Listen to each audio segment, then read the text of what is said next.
If you are pregnant or you've recently had a baby, this podcast is for you. I am your host, Kath Bequee, a physiotherapist working in women's health and mum of 3. Join me each week as we dive into all things pregnancy care, childbirth and postnatal recovery, helping you have a wonderful pregnancy and afterbirth experience. And don't forget to hit subscribe so you don't miss any episodes.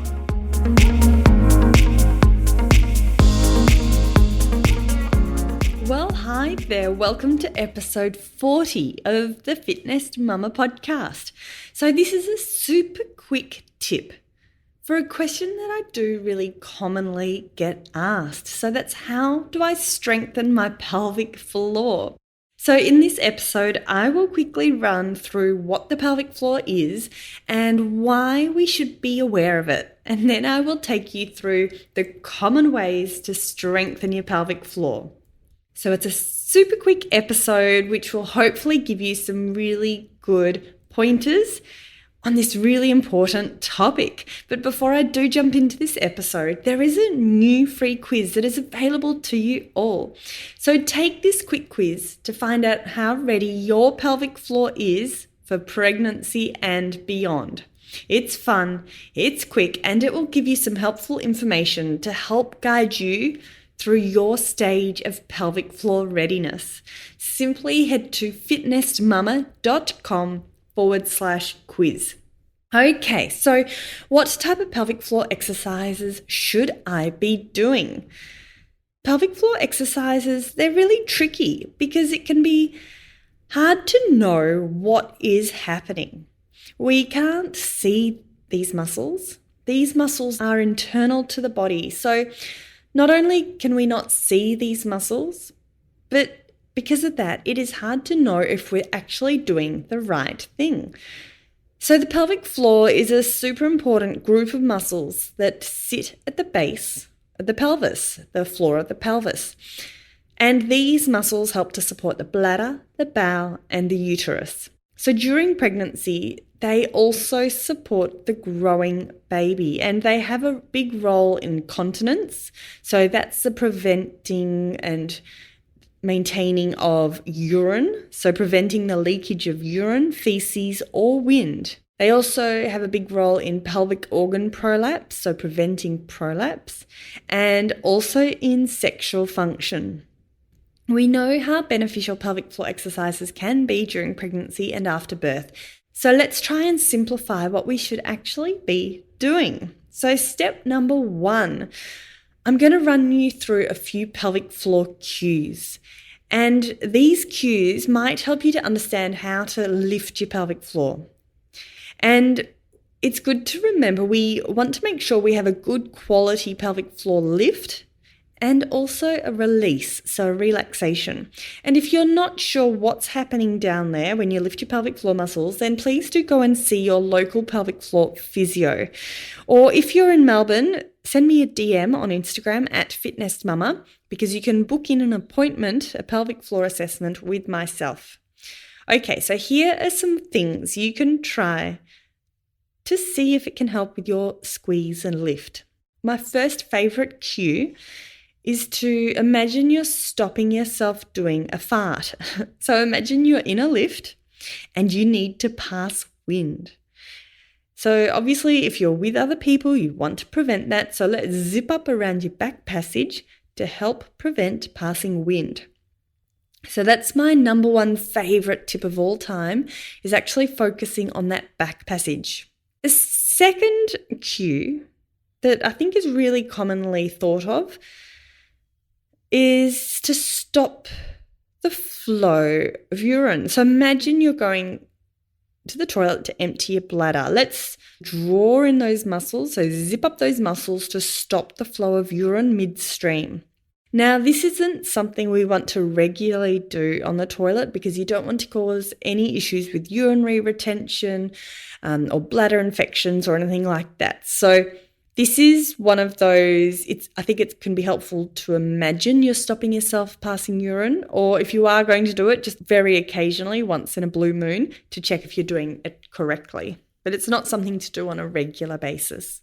Okay, the third cue that I really like is to imagine a clock face. So think of your vagina as a clock.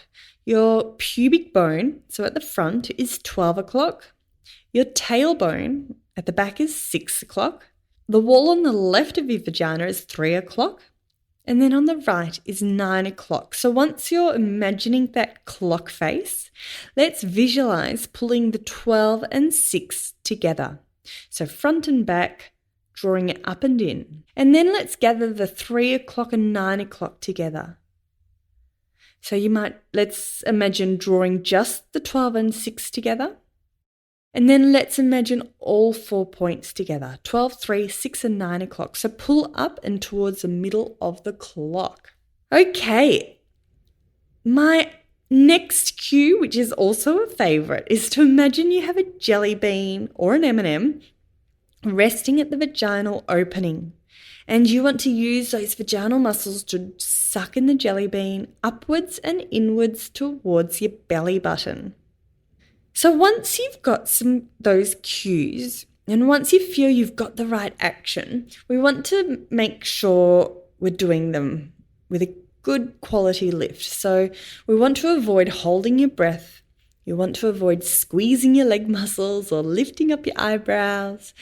They're the common ones I often see, is people lifting up or holding their breath and squeezing their glutes or their external leg muscles. So it's an internal muscle action, and they should be your own little secret. So no one around you hopefully can tell that you're doing your pelvic floor.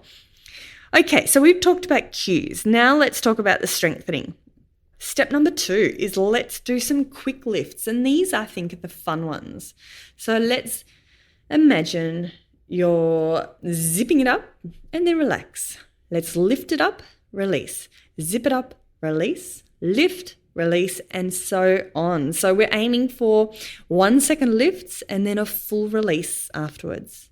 So quick lifts are perfect for coordination, getting those fast muscle fibers working, or the fast twitch muscle fibers working, and we want to see how many you can do in a row and build up from there. And remember, always quality over quantity. So let's go through that one more time. Let's do 10 quick lifts in a row. So zipping it up, release, lift, release, lift, release, zip, release, lift, release. We've got 5, relax, 4, release, 3, release, 2, release, last 1, and fully let it go. Brilliant. We've talked about cues, we've talked about quick lifts. The next one on the list are some strength holds. So these are your 100% lifts, your strong ones. These are the good quality strong lifts, which generally you're aiming to hold for about 10 seconds. Then you release and you will aim for about 10 repetitions. But again, this is a general guide only, and the best thing you can do is to get an individual assessment to see where you're at. And if you're postpartum, trust me, you won't be able to lift for 10 seconds. You might only be able to lift for 1 or 2 seconds, and you'll need to gradually build it up from there. I'm going to take you through 2 strength holds right now. So let's first of all fully relax your pelvic floor. Let your tummy muscles drop and flop. Okay, let's zip up, draw it up, keep breathing, keep zipping it up, keep holding, keep lifting for another 6, 5, 4, keep lifting, 3, 2, 1, and then fully release and let it go. Let it drop and flop. Brilliant. Let's do another strength hold. Off we go. Zip it up, draw it in, keep lifting, keep holding, keep breathing. Amazing. For 8, 7, 6, 5, 4, 3, 2, 1, and then fully release. So there you have a strength hold.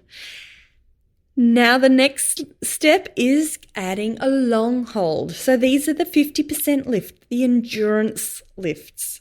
So 50% of your maximum hold.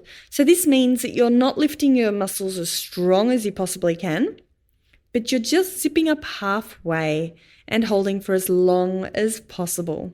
So in general, before getting back to running postpartum, we aim to be able to do a good 60-second hold again.